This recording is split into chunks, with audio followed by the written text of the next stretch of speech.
皆さんおはようございます。スティーブテック支店のスティーブです。今日はですね、後ろが見えます箱スカがドイツ車専門のガレージに入ってますね。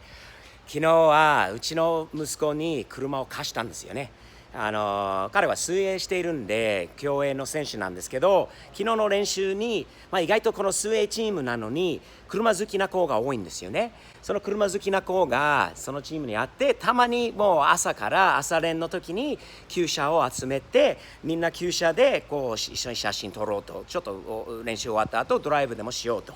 で、昨日うちの子に箱スカ貸したんだけど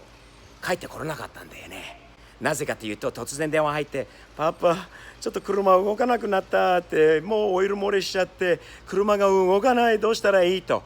まず冷静になって、ちょっとどうなってるのかって、クラッチが押しても戻ってこないと、もうクラッチにプレッシャーがもう入らないと。で、下を覗いたら液体がいっぱい漏れてることが気づいて、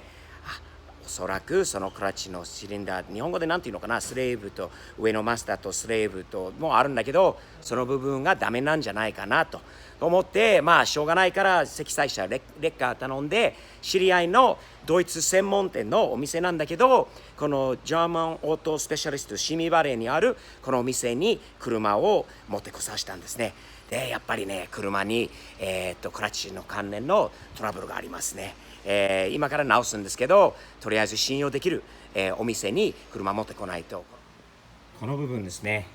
これですね、これはクラッチのシリンダーっていうんですかね、日本語で何て言うのかな、これはマスターっていうんですけど、これもマスターなんですけど、ブレーキの用のマスターなんですけど、こちらのマスターはこれは、ミッションまで行くこのね、油が入っててミッションまで行くんだけど、ここにオイルがまだ入ってるんだけれども、下にミッションに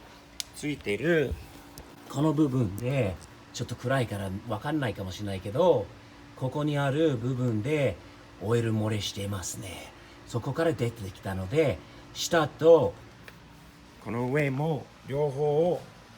交換しないといけないことになりました。とりあえず直すしかないんで、うちの子がもうすごい残念がってた。もう落ち込んでた。俺が壊したんじゃないか。いや、壊してないって。まだ運転中にはそれならなくてよかった。止まってる状態でそれが起きたことがまだいいことじゃないのって言ったら、落ち着いて冷静になって、ちゃんと積載車に乗ってここまで車を届けてくれたうちの息子にちゃんと教えたな。親としてインプットデータいい、情報いいことを教えたんじゃないのかなと、パパとしても納得することですよね。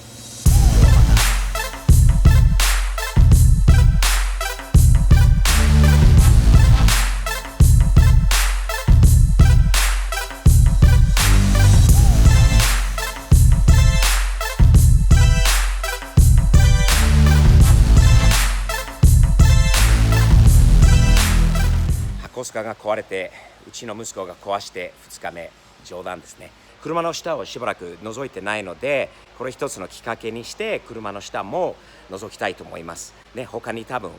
直した方がいい、見た方がいい安全の検査を行う、もう一つのね、今回はこういうめったにね、自分はリフトがないから車上げることはないんだけど、一つのきっかけにして、あとはもう壊れたパーツも交換できた、すぐに在庫にあった 240Z のパーツと全く同じなので、別に日本から特別に問い合わせとかはしなくても、必要なパーツが注文もうすぐゲットできた。で、すぐ書いてくれた。で、車上げてもらってこの下を覗きたいと思いますね。すごい親切な綺麗なショップなんで、親切な方々綺麗にやってるのでおすすめですよ。シミバレーのGerman Auto Repair. Hey guys, if you're in the Simi Valley area, these are my friends. These are good people and it's a clean shop, nice, polite people, great customer service, friendly guys. It's German Auto Repair, but you know what? They were nice enough to take in my old Skyline and help me out. This car needed some clutch repair, needed a slave cylinder, needed a clutch master cylinder, and they've taken care of that. I may have them go ahead and do a few more things for me today.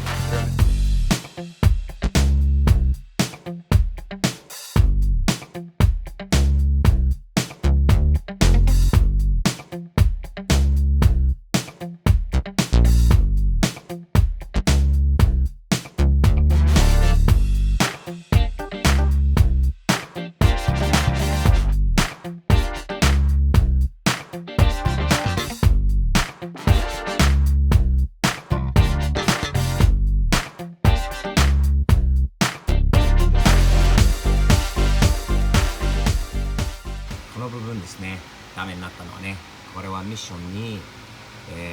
上のマスターから下の方に来るこうクラッチを踏む、ね、押すときにここにつなぐ部分ですよね。これなんていうの、スレーブシリンダーって英語だという部分なんですけど、これが壊れちゃって、オイル漏れしちゃったんですね。でここもおそらく交換した方がいいかもしれないよな。汚いよね、この部分も。まあしばらく車上げてないので、下の状況はどうなってるのかっていうのは見てないですよね。あらららら、結構吸っちゃったりあれしたりして。あと気になる、まあするのはね、車の車高が低いから仕方ないんだけど、ここですよね。いつも壊れちゃうんだよね。ここ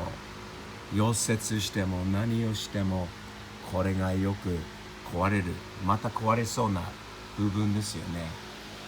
マフラーが非常にこの車が低いからいつも困りますよね。あら、見たことないサビがありますね。これは昔からあったサビだろうと思うんだけど、あとこのマフラーのハンガーが伸びてますよね。これは伸びてどんどん低くなるのはちょっと心配なんだよね。これいつかこうなんとかしないといけない部分なんですけど、あとここも漏れてますね。汚い。やっぱり車たまに上げてみないとどこがダメなのかは分かんないんで、